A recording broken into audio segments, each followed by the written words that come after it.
Welcome, everyone, to this explainer. Today we are exploring an absolute geographical anomaly right here in North America.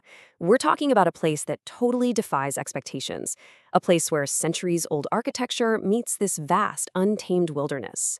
We are, of course, looking at Quebec. And I mean, both the iconic walled city itself and the staggeringly beautiful province that surrounds it. If you're someone who loves history, incredible food, and just striking natural beauty, well, you're definitely gonna want to pay close attention today. Okay, let's dive into this. Imagine for a second you were dropped blindfolded right into the cobblestone streets we're about to explore. I guarantee you'd swear you were standing in a 17th century French village.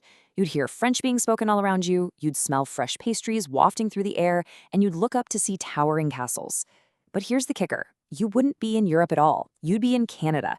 Quebec completely shatters our geographical expectations of what a North American city is supposed to look and feel like. Let's move to and see how this builds, because today we're taking a sort of concentric circles journey. We'll start with a slice of Europe, looking at the city's urban core. Then we'll cover centuries of living history, followed by a vibrant culinary scene. After that, we'll step beyond the city walls. And finally, we'll wrap up by exploring the wider province. Starting right in the center with Section 1, a slice of Europe, focusing on Quebec City's urban core. This urban core draws over 4 million visitors every single year to experience its unique magic. And the foundational reason for that? It's a fortified, walled city. Quebec City boasts 4.6 kilometers of these imposing stone walls, which were originally built to protect the city way back in 1690. This makes it a complete anomaly. It is literally the only remaining walled city on the North American continent north of Mexico. Because of this beautifully preserved 17th century European flair, the entire area is designated as a UNESCO World Heritage Site. It practically walls off the modern world, perfectly preserving a slice of the past. When you step inside those walls, you find yourself in neighborhoods like Place Royale and Petit Champlain. Just picture this. You're walking down these narrow, winding cobblestone streets lined with colorful facades and cozy little bistros. You carefully make your way down the rather intimidatingly named breakneck stairs, which were built back in 1835, making them the oldest staircase in the city. At the bottom, you find Place Royale, which is widely considered the absolute birthplace of French civilization in North America. Right there stands the oldest stone church on the continent, built in 1688. You can literally feel the history beneath your feet as you walk. And this brilliantly illustrates the sheer grandeur of the area. Looming right over these historic streets is the Chateau Frontenac. Built in 1893 by the Canadian Pacific Railway to encourage luxury travel, this fortress-like hotel completely dominates the skyline. I mean, it sits high up on a cliff overlooking the St. Lawrence River, featuring 5 turreted wings and a massive central tower. It genuinely looks like it was pulled straight out of a fairy tale. It's hosted royalty, world leaders, and today it is widely considered the most photographed hotel on the entire planet. Moving on to Section 2, Centuries of Living History, the Turning Points. So how exactly did this incredibly unique city come to be? Well, the monumental shifts started in 1608 when French explorers Samuel de Champlain founded a fur trading post, which eventually became the capital of New France. But the absolute crucial historical pivot point, that would be 1759 and the Battle of the Plains of Abraham. This was a massive, defining clash between the French and British empires. The British victory here essentially marked the end of New France and laid the groundwork for the modern, British-influenced Canada we know today. Yet, fascinatingly, Quebec managed to fiercely hold onto its French language and cultural identity, creating that unique blend we see now. Following that pivot, in 1820, the British built massive fortifications. And then, by the late 19th century, the era of luxury tourism really took off, with the opening of the Chateau Frontenac in 1893. Let's look a little closer at what the British built following that historical pivot. The Citadel of Quebec is just absolutely mind-blowing in its sheer scale. We're talking about a 37-acre, star-shaped fortress built to defend against potential American attacks after the War of 1812. Because of its basically impregnable position on the highest point of the city, it earned the nickname the Gibraltar of the Americas. But what makes this truly special is that it isn't just some dusty relic. No, it is an active military base perched right on top of a modern city. And since 1920, it's been the home of the Royal 22nd Regiment, which is the only French-speaking regiment in the Canadian Army. It is, quite literally, living, breathing history. Which brings us to Section 3, a vibrant culinary scene, the incredible food of Quebec.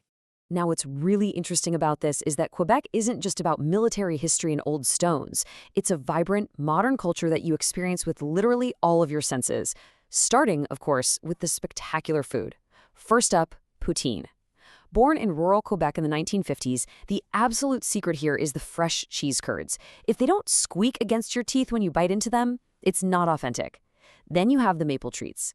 Quebec is famous for its sugar shocks, and you can smell the sweet, roasted scent of maple popcorn or rich maple soft serve just drifting through those historic streets. Finally, there's sagamite, a dish that honors the region's deep indigenous heritage, featuring rich, savory wild game like elk and bison. It's really a perfect blend of French, Canadian, and indigenous influences, all on one plate. If you ever find yourself walking these streets, our sources highlight a couple of absolute must-visit spots. For a bustling, electric atmosphere and a taste of pâté chinois, which is basically Quebec's delicious maple-infused take on shepherd's pie, you have to check out a place called La Bouche. And to kickstart your morning of exploring, definitely grab a cup of coffee at Café La Maison Smith, right in the heart of Place Royale. You can sip your latte while literally staring at 400-year-old architecture. Talk about a morning view. Moving outward to Section 4, beyond the city walls, immediate wonders. Just 15 minutes outside those cobblestones, the landscape dramatically opens up to reveal Montmorency Falls. Now, this thing is a staggering 272 feet tall. So the crucial point is, it's roughly 100 feet taller than the world-famous Niagara Falls. You can actually take a cable car all the way to the top, walk across a suspension bridge directly over the roaring water, and just feel the mist on your face. It's a phenomenal display of raw natural power, sitting right there on the city's doorstep. And hey, if you happen to visit between January and March, you can experience something entirely unique: North America's only ice hotel. The entire structure, from the grand hall to the chapel, right down to the beds in the bar, is carved completely out of snow and ice. The walls are up to 4 feet thick. It is a breathtaking, chillingly beautiful seasonal anomaly. Though I gotta say, if you plan on actually spending the night, you are definitely going to want to pack an extra pair of thermal socks. Finally, let's zoom out to Section 5, exploring the wider province and its rugged wilderness. You see, Quebec isn't just a city. It is a massive province that covers roughly 1/6 of Canada's total landmass. The scale and geographical diversity here are simply staggering. You can travel to Charlevoix, a region literally shaped by a meteorite strike, boasting a unique microclimate and incredible farm-to-table agriculture. Or you can head over to the Gaspé Peninsula to see Percé Rock, which is this massive limestone arch rising right out of the ocean. Looking for alpine charm? Head to Tremblant in the Laurentian Mountains for some world-class skiing. Way out in the Gulf of St. Lawrence, you'll find the Magdalen Islands, famed for dramatic red cliffs and white sandy beaches. Or you could drive through Parc Omega, a 2,200-acre preserve where you can get up close and personal with bison, deer, and wolves. It's basically a nature lover's paradise. To truly put the scale of this province into perspective, think about this number: 400,000. That is the size, in square kilometers, of EUSC Bay James alone. This is an immense, remote northern territory in Quebec that stretches nearly all the way to the Arctic Circle. To give you an idea, that one region is larger than many European countries. It is incredibly rich in Cree indigenous heritage and offers this vast expanse of raw, untouched boreal forests, sprawling lakes, and tundra that is just entirely removed from those bustling city streets we started our journey on. So from the fortified 17th century European charm of the old city to the towering waterfalls and way out to the vast, rugged expanses of the northern tundra, this province truly offers a world of its own. It's a place where history isn't just locked away in textbooks, it's carved into the stone walls, it's baked right into the cuisine, and it's woven deeply into the landscape itself. It leaves us with a really fascinating question. In a world that is increasingly homogenized and borderless, how has this one distinct, fiercely proud pocket of French culture managed to thrive so completely right in the middle of North America? Thanks so much for joining me on this explainer, and until next time, keep that curiosity alive.